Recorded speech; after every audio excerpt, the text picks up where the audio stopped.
trăm môn hậu ổn thơ chiêng của thơ trăm môn hậu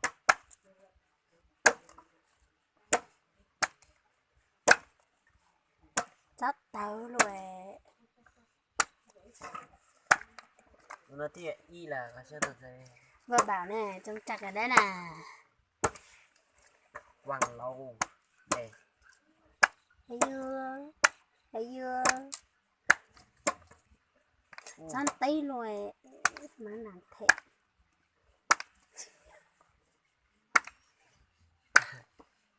Bạn áo rất là trăng nha. mũ hồ Bạn áo rất là trăng. còn là nó tên nó nhớ rồi được phụ sẽ đợi nữa giờ lúc này mong chế inu là khử mò là khử ta đủ tập mò đi nè bây giờ nhà là tết chế khử lên nó xía lên nó nhá ta chỉ sợ gió một trái nó tan cho chế tí một tê xưa nữa đó tí nó cho một tròn cho nó được cỏ nè cho nó được cỏ nó tí cho nó nữa để lòng lên nó vì muốn tao cờ này nè tao cờ chỉ nó là tụ cầu lúc po giữa tàu tụ cầu khó nó nữa nó nữa khó nó nữa ơi này chọn nhẹ đi chọn nhẹ cho phụ gì đó lúc xưa nó tí lì lì để kia đây chỉ tổng đàn thì vào nó chỉ đàn đây lì lô nên cái phải trông thì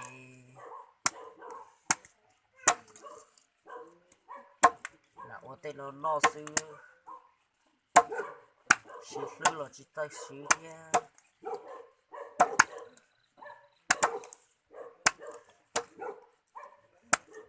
cứ chập lại lên nữa đập cái tết chờ nó nè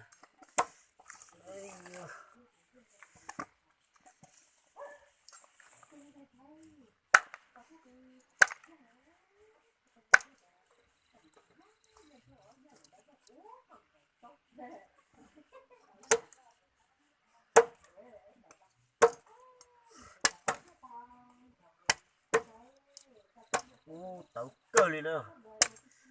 chỉ cắt xía nữa giờ có xía mà giờ chỗ tao rồi tao chỉ đi chỉ tua lên nữa tao thông tin tụi nó thì lại sự nữa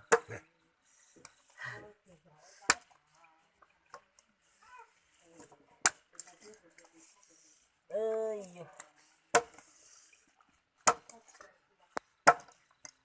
sáng đó nên sợ đợt thả cơn cậu đi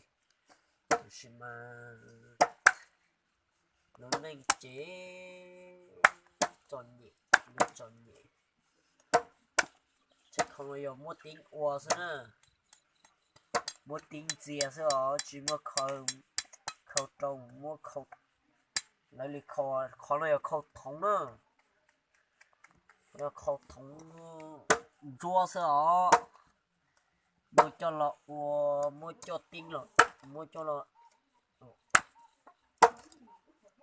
chia trâu chia trâu là xứ chỉ mua nhiều mùa khâu là tôi sẽ cưng cầu đi chỉ sẽ thả khe sẽ đợt bao xưa thả khe sẽ đợt bao chè Cô muốn lò xứ sa hai mi chỉ cho biết sẽ đợt bao giờ lên tiền tao sẽ tao bỏ của cho video nó chè thọ họ bắt sâu và của lúc ninh thiên có dùng tao mua ý mình chỉ nhiệt đi xong YouTube tao nó nữa thì gì我只令你的天小有家喽。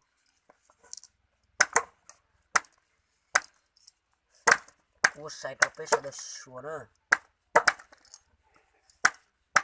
Ủa sai mà chủ yếu linh nó nữa thì chỉ mà cũng đòn đây thả là cũng ủa mà đòn đây đây sai sữa